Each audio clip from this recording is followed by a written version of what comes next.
মথুৰানাথ বুঢ়াতাৰ পুথি বৰপেটা সত্ৰৰ প্ৰথমগৰাকী সত্ৰাধিকাৰ আছিলে মথুৰানাথ বৰপেটা সত্ৰৰ প্ৰথমটো কীৰ্তনঘৰ মহাপুৰুষ শংকৰ মাধৱৰ অমৰ কীৰ্তিৰে মহিমামণ্ডিত সত্ৰসমূহৰ ভিতৰত কীৰ্তনঘৰ অন্যতম বা কীৰ্তনঘৰৰ ভিতৰত এগছি অক্ষয় বন্তি জ্বলি আছে।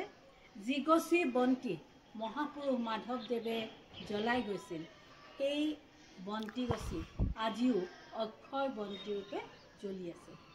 শিক্ষাৰ্থীসকল, তোমালোকে কেতিয়াবা ইয়ালৈ আহিলে বৰপেটা সত্ৰ কীৰ্তনঘৰ দৰ্শন কৰিবা। তোমালোকে খুব ভাল পাবা আৰু তোমালোকে বহুখিনি কথা শিকিব পাৰিবা। শিক্ষাৰ্থীসকল, তোমালোকে নিশ্চয় পাঠ্যপুথিত পঢ়িছা অসমৰ কাশীপুৰী দ্বাৰকা মথুৰাপুৰী অসমৰ বৰপেটা চাই যোৱা বাটৰুৱা পৰাণ জোৰাই যোৱা পনি যোৱা হৰি গুণ